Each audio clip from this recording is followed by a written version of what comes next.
Martin Luther King Jr., January 15, 1929 to April 4, 1968, was a transformative leader in the American civil rights movement, widely celebrated for his unwavering commitment to racial equality, social justice, and nonviolent resistance. His legacy is deeply intertwined with his leadership in dismantling systemic racism in the United States and his influence on civil rights struggles worldwide. Below is a detailed history of his life and impact. Early life and education. Birth and family. Martin Luther King Jr. was born Michael King Jr. in Atlanta, Georgia, to Reverend Michael King Sr. and Alberta Williams King.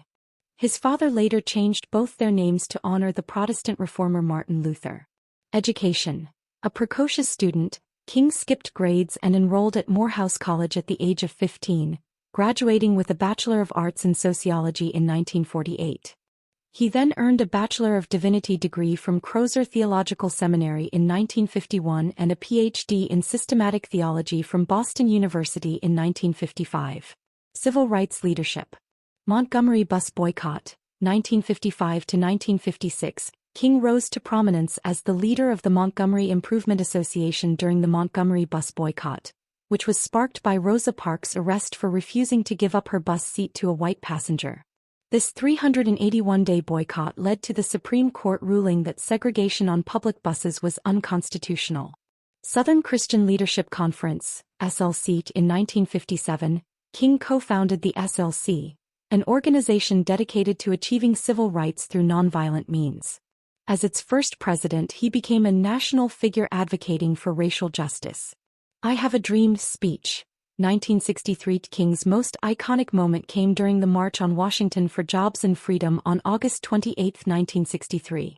Speaking from the steps of the Lincoln Memorial, his I Have a Dream speech envisioned a racially integrated and harmonious America. Key campaigns and achievements. Birmingham Campaign, 1963. King led protests in Birmingham, Alabama, to challenge segregation. His arrest during the campaign produced the famous letter from Birmingham jail, a compelling defense of civil disobedience against unjust laws. Civil Rights Act of 1964. King's efforts were instrumental in the passage of the Civil Rights Act, which outlawed discrimination based on race, color, religion, sex, or national origin. Selma to Montgomery marches, 1965.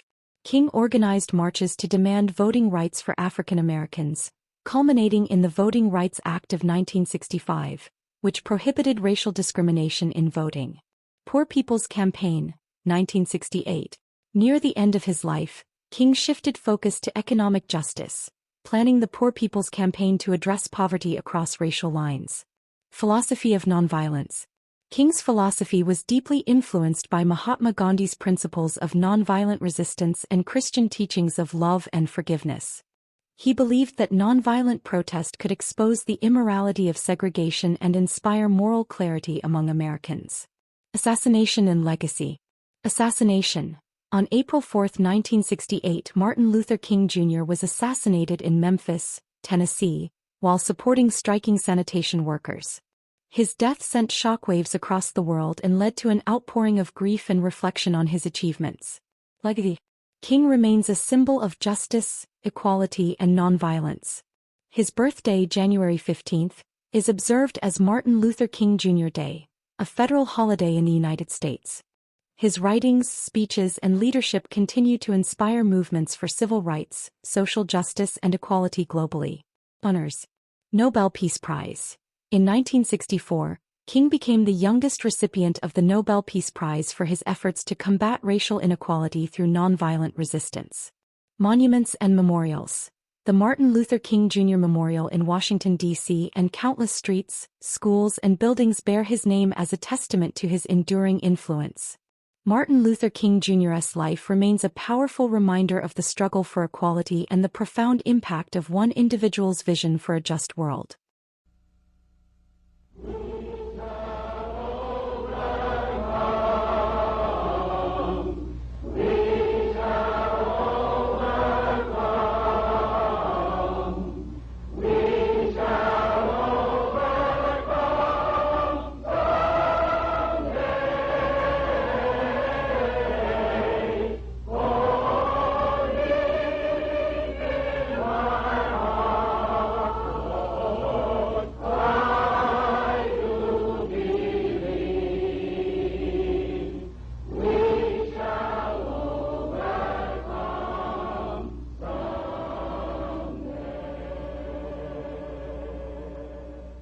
At this time, I have the honor to present to you the moral leader of our nation.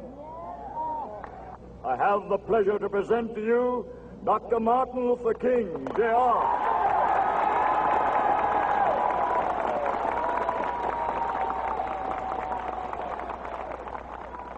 I am happy to join with you today in what will go down in history as the greatest demonstration for freedom in the history of our nation.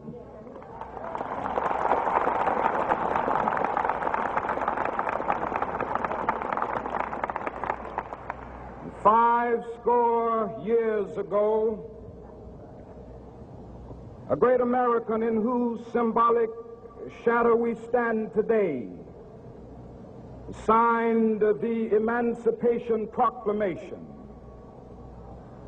This momentous decree came as a great beacon light of hope to millions of Negro slaves who had been seared in the flames of withering injustice. It came as a joyous daybreak to end the long night of their captivity. But 100 years later,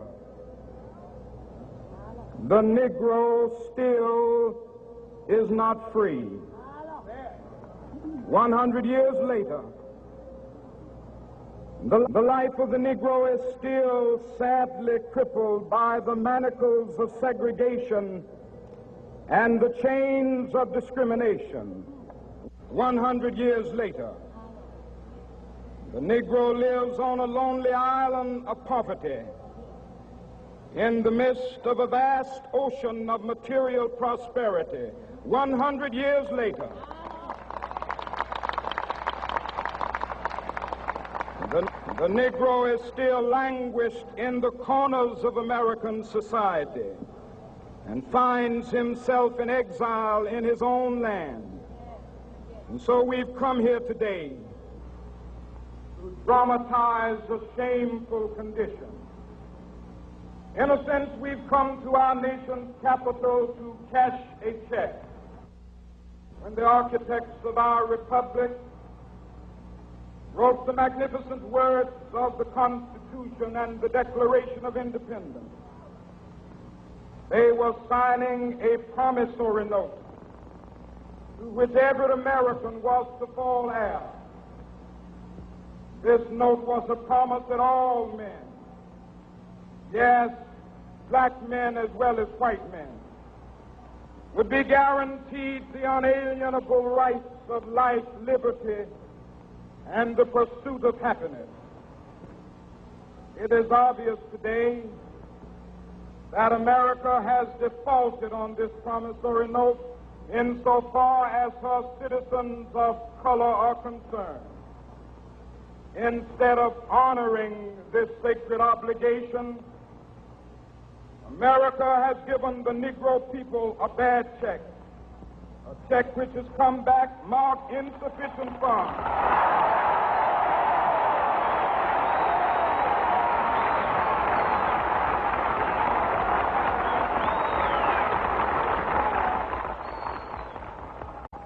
But we refuse to believe that the Bank of Justice is bankrupt. We'll be back after a quick break. Hey there. Welcome to Good Advice Giver. First, we want to start by saying a massive thank you for tuning in today.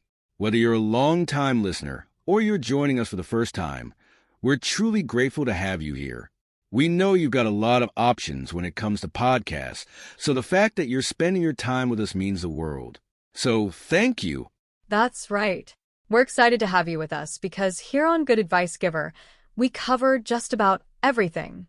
Whether you're interested in sports, relationships, sex, money, finances, business, digital marketing, music, education, movies, comedy, or something else entirely, we've got it all. No topic is off limits here, and we dive deep into real, meaningful conversations that matter. We've also got a mix of male and female hosts, so you're always getting a well-rounded perspective on every topic we cover. From business strategies to personal development, from car shopping to digital products like affiliate marketing, we bring a little bit of everything to the table. Our goal is to offer advice, insights, and some laughs along the way to make sure you feel welcome and engaged, no matter what brought you here. And it doesn't stop there. We're not just about giving great advice, we're about action. On this podcast, we even sell products and services we believe in, from affiliate marketing opportunities to cars and more. So whether you're looking to boost your business or find practical ways to improve your everyday life, you're in the right place. As always, we want you to stay connected with us. Be sure to download this episode so you can listen anytime, anywhere, whether you're commuting, working out, or just relaxing. And while you're at it, follow us on social media. We're on Instagram, Facebook, Twitter, you name it. That's the best way to stay in the loop for upcoming episodes, behind-the-scenes content, and even giveaways. And don't forget to subscribe to our YouTube channel. We're posting extra content there, including video podcasts and deep dive discussions you won't want to miss. Be sure to like, comment, and subscribe, and let us know what topics you want to hear more about. Lastly, check out the link below in the description for exclusive offers, resources, and more ways to connect with us. We're here for you, and we can't wait to bring you more valuable content. Thanks again for tuning in to Good Advice Giver. Let's get started.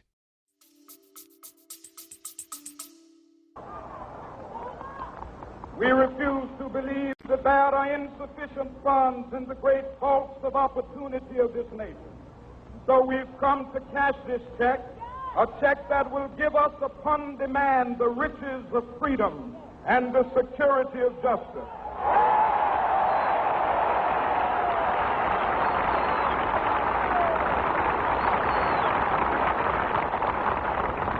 We have also come to this hallowed spot to remind America of the fierce urgency of now.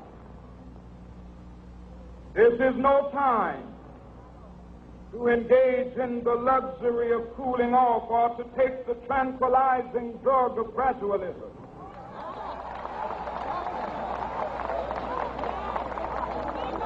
Now is the time to make real the promises of democracy.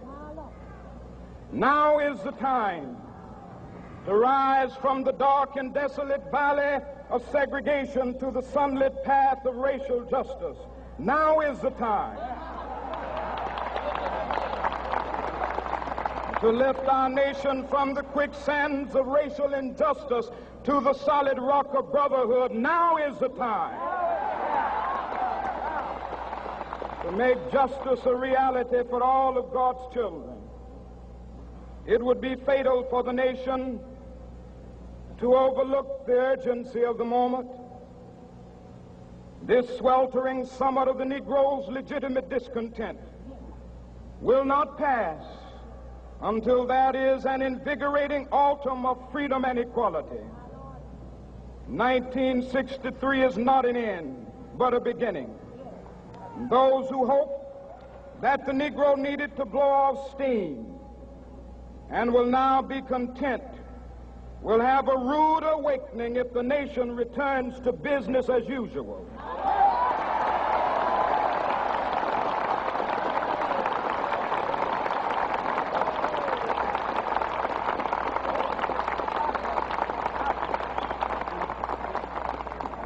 There will be neither rest nor tranquility in America until the Negro is granted his citizenship rights.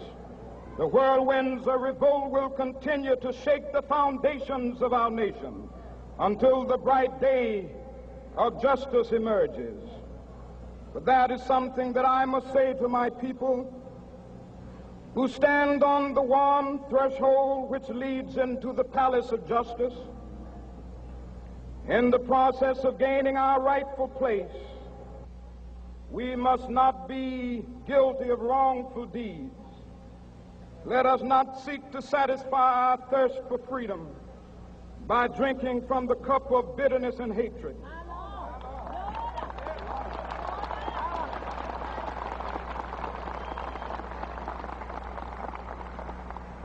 We must forever conduct our struggle on the high plane of dignity and discipline. We must not allow our creative protests to degenerate into physical violence. Again and again, we must rise to the majestic heights of meeting physical force with soul force. The marvelous new militancy which has engulfed the Negro community must not lead us to a distrust of all white people. For many of our white brothers, as evidenced by their presence here today, have come to realize that their destiny is tied up with our destiny.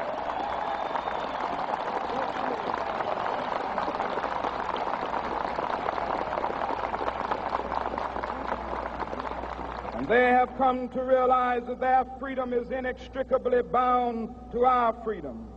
We cannot walk alone. And as we walk, we must make the pledge that we shall always march ahead. We cannot turn back. There are those who are asking the devotees of civil rights, when will you be satisfied? We can never be satisfied as long as the Negro is the victim of the unspeakable horrors of police brutality. We can never be satisfied as long as our bodies, heavy with the fatigue of travel, cannot gain lodging in the motels of the highways and the hotels of the cities.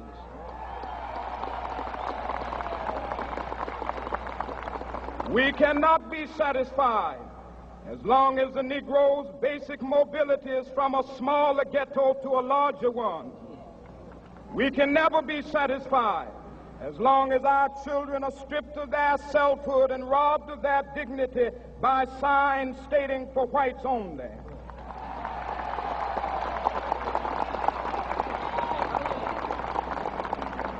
We cannot be satisfied as long as a Negro in Mississippi cannot vote and a Negro in New York believes he has nothing for which to vote.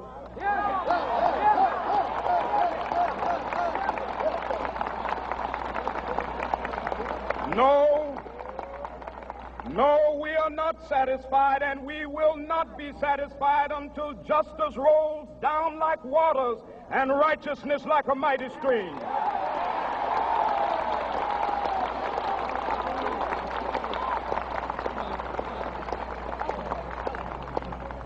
I am not unmindful that some of you have come here out of great trials and tribulation.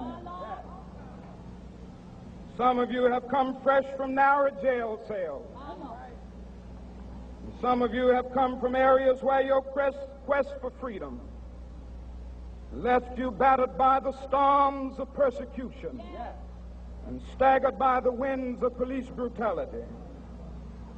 You have been the veterans of creative suffering. Continue to work with the faith that unearned suffering is redemptive. Go back to Mississippi. Go back to Alabama. Go back to South Carolina. Go back to Georgia. Go back to Louisiana. Go back to the slums and ghettos of our northern cities. Knowing that somehow this situation can and will be changed. Let us not wallow in the valley of despair. I say to you today, my friend,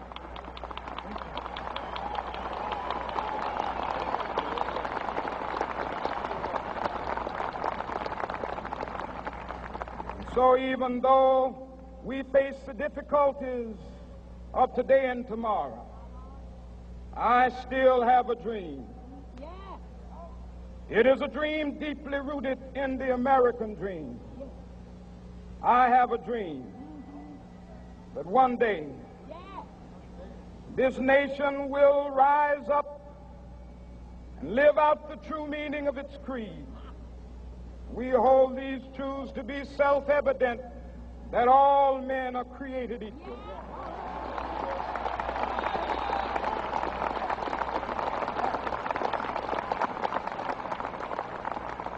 I have a dream that one day on the red hills of Georgia, the sons of former slaves and the sons of former slave owners will be able to sit down together at the table of brotherhood. I have a dream that one day, even the state of Mississippi, a state sweltering with the heat of injustice, sweltering with the heat of oppression, will be transformed into an oasis of freedom and justice. I have a dream that my 4 little children will one day live in a nation where they will not be judged by the color of their skin, but by the content of their character. I have a dream today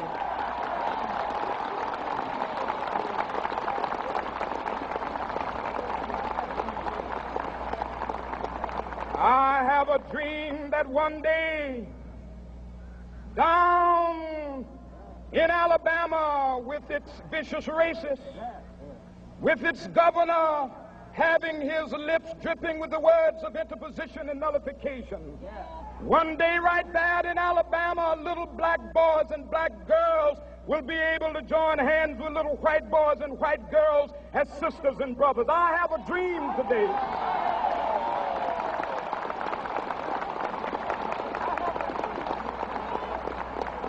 I have a dream that one day every valley shall be exalted, and every hill and mountain shall be made low, the rough places will be made plain, and the crooked places will be made straight, and the glory of the Lord shall be revealed, and all flesh shall see it together. This is our hope. This is the faith that I go back to the South with. With this faith, we will be able to hew out of the mountain of despair a stone of hope. With this faith, we will be able to transform the jangling discords of our nation into a beautiful symphony of brotherhood. With this faith, we will be able to work together, to pray together, to struggle together, to go to jail together, to stand up for freedom together, knowing that we will be free one day. This will be the day. This will be the day when all of God's children will be able to sing with new meaning, my country, tears of thee. Sweet land of liberty, of thee I sing. Land where my fathers died, land of the pilgrim's pride. From every mountainside, let freedom ring. And if America is to be a great nation, this must become true. And so let freedom ring. From the prodigious hilltops of New Hampshire, let freedom ring. From the mighty mountains of New York, let freedom ring. From the heightening Alleghenies of Pennsylvania, let freedom ring. From the snow-capped Rockies of Colorado, let freedom ring. From the curvaceous slopes of California. But not only that, let freedom ring from Stone Mountain of Georgia. Let freedom ring from Lookout Mountain of Tennessee. Let freedom ring from every hill and molehill of Mississippi, from every mountainside. Let freedom ring, and when this happens, and when we allow freedom ring, when we let it ring from every village and every hamlet, from every state and every city, we will be able to speed up that day when all of God's children, black men and white men, Jews and Gentiles, Protestants and Catholics, will be able to join hands and sing in the words of the old Negro spiritual, free at last, free at last. Thank God Almighty, we are free at last.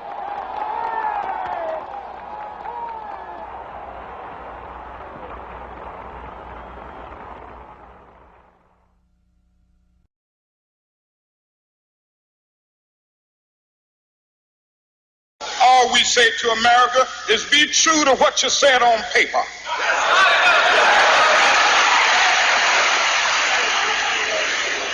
If I lived in China or even Russia or any totalitarian country, maybe I could understand some of these illegal injunctions.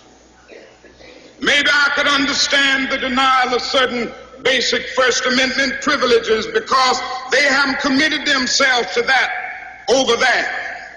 But somewhere I read of the freedom of assembly. Somewhere I read of the freedom of speech. Somewhere I read of the freedom of press. Somewhere I read that the greatness of America is the right to protest far right.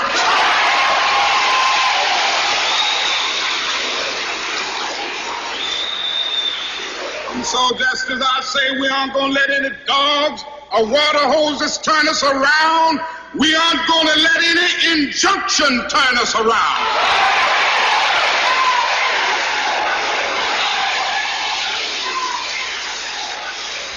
Well, I don't know what will happen now.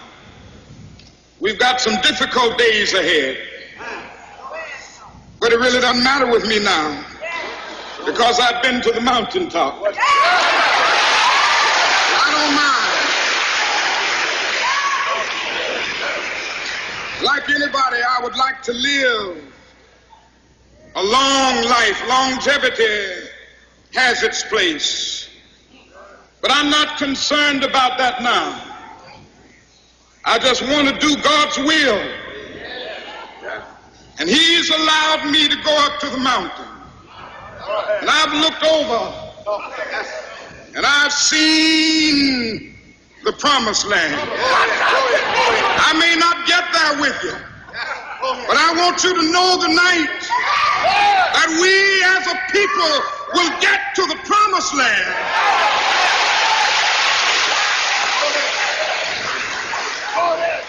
So I'm happy tonight. I'm not worried about anything. I'm not fearing any man. Mine eyes have seen the glory of the coming of the Lord.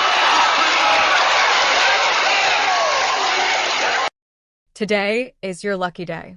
Today is the day that our $3 website works for you, paying you directly to your PayPal daily. Imagine $3 ongoing continuous payments to your PayPal account. Imagine falling asleep and waking up to $300 in your PayPal account. How would this make you feel? How could this help you? What bills could you pay? What kind of fun could you have? What does that retirement look like now? All for a one-time payment of $3. This website is DFY done for you, fully built and completely hosted, and never stops collecting payments for you. You have spent $3 on coffee on a regular, but that coffee won't help you create multiple streams of income. Click the link below.